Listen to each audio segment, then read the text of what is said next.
unit on abstract art and cubism. This is a unit that'll last us throughout this week. And to begin, I'm going to give you a bit of background today, and then we're going to start working on our projects later today. So I want to begin by discussing our lesson objective and the related state standards.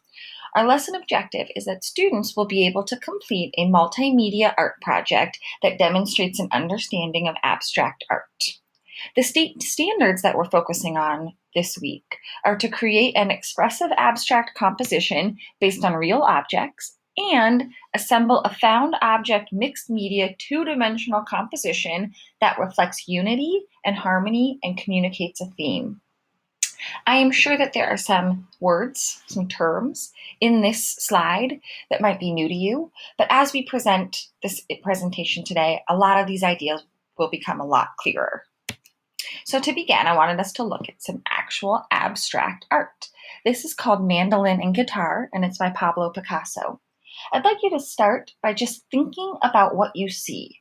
I want you to focus only on what you can see with your eyes. Don't think about any inferences, don't think about reactions, don't worry about any feelings just yet. Please just focus on what you can see with your eyes. Great, thank you. Now I'd like you to turn and talk to your partners and share your observations. Great. Now I'd like to hear your observations if you'd share them with me. As you share, I'm going to write down our comments and our observations on the board. What I heard you say is that you saw a lot of colors, you saw a lot of shapes, you think that you see some guitars, maybe a window, maybe even a house. Now I want you to think about what you notice about the painting. This is a chance to analyze the artist's choices more. I'm going to give you a bit of time to think, and then I'd like you to share out. In our discussion, I heard you say that you noticed some objects, but they seemed hidden to you, and they weren't very realistic. You noticed that the art was colorful and that it has many different shapes. Some of the shapes you noticed included circles, ovals, rectangles, and triangles. This painting is a style of art called Cubism, and the elements of the art that you noticed are the exact elements of Cubism and abstract art that we're going to be focusing on in our project. Our project will be to produce our own version of Cubist art, but first we'll learn more about abstract art and Cubism. So let's begin by talking about what abstract art is. Abstract art is art that is based on real objects and people, but does not attempt to represent reality. It could also be said that abstract art is art that tries to represent some part of the real object using shapes, forms, colors, and textures. Here are some examples of abstract art.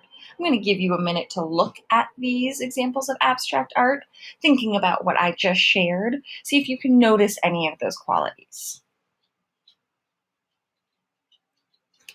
And here we have a comparison of abstract art compared to representational art. What do you notice?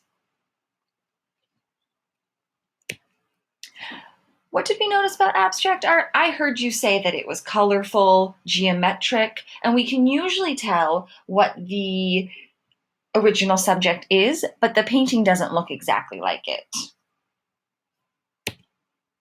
Cubism, on the other hand, is a style of abstract art that was developed in the early 20th century. Subjects were represented abstractly with many viewpoints and many connected geometric shapes. Later, artists used collage, often of found objects, and non-traditional objects. Famous cubists that you might have heard of are Picasso, Braque, Cézanne, Juan Gris, and Marcel Duchamp. Popular subjects in Cubist art included musical instruments, people, glass bottles, and food. So here are some examples of famous Cubist art. Again, I'd like you to pause and think about what you notice. What did we notice about Cubism? I heard you say it was colorful, geometric. You saw sharp angles and blocks of images. And it, just like abstract art, it connects to what the original subject is, but the painting doesn't look exactly like it. And I wanted to highlight that Cubists often used collages of unusual materials to highlight their art. And some of the examples of materials that might have been used in Cubist art include newspaper, fabric, glass, leather, tickets, string, and wood. Here you see an actual example from Picasso of different materials in his Cubist art, like rope, newspaper, and even part of a chair. And the materials used by Picasso and other Cubists should enhance the art, either adding to its meaning or creating visual interest. So let's talk about what your assignment is. Now that we have an understanding of what abstract art is, and we have an understanding of what Cubist art is, you are going to represent a real object in the Cubist style. Your subject should be something or someone important to you. You can use a range of materials, what I have in class, and your own found materials. Your project should show the object in an abstract way using the elements of cubism, colorful, not realistic, showing objects in blocks from different angles.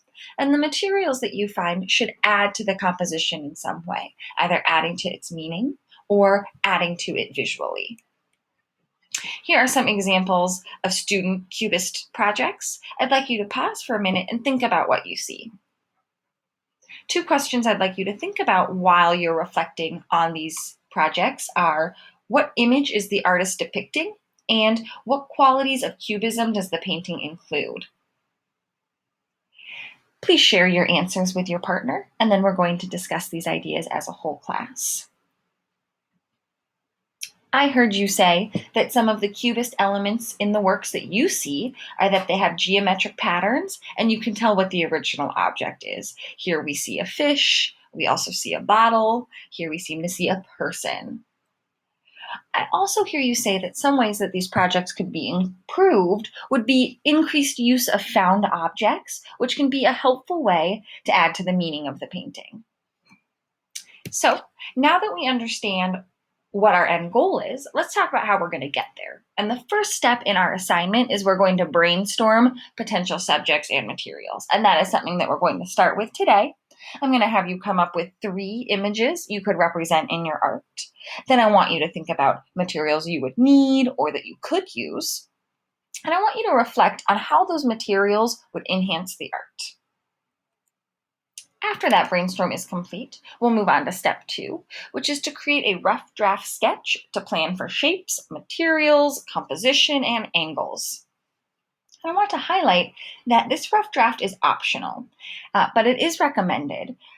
The reason it's optional is because the nature of Cubism and this style of art doesn't always allow for planning like this. Sometimes it's better to try arranging the shapes and objects on the canvas itself. However, for me, it's always helpful to start to plan how I'm going to fill the composition. So if doing a pencil sketch of your composition on the rough draft page is helpful, feel free to do that. After that is complete, I want you to start to gather your objects and materials that you're going to use in your project, and then you'll work on your final draft. Once the final drafts have been completed, we're going to conduct a gallery walk. And a gallery walk is where you're going to post your final draft on the wall. Then the whole class will move around the room quietly, looking at the final products completed by other students. And then on your gallery walk worksheet, you're going to take note of the subject that your classmates chose to depict and the elements of Cubism present.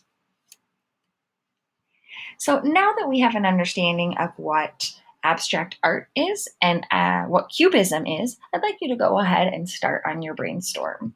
Thank you.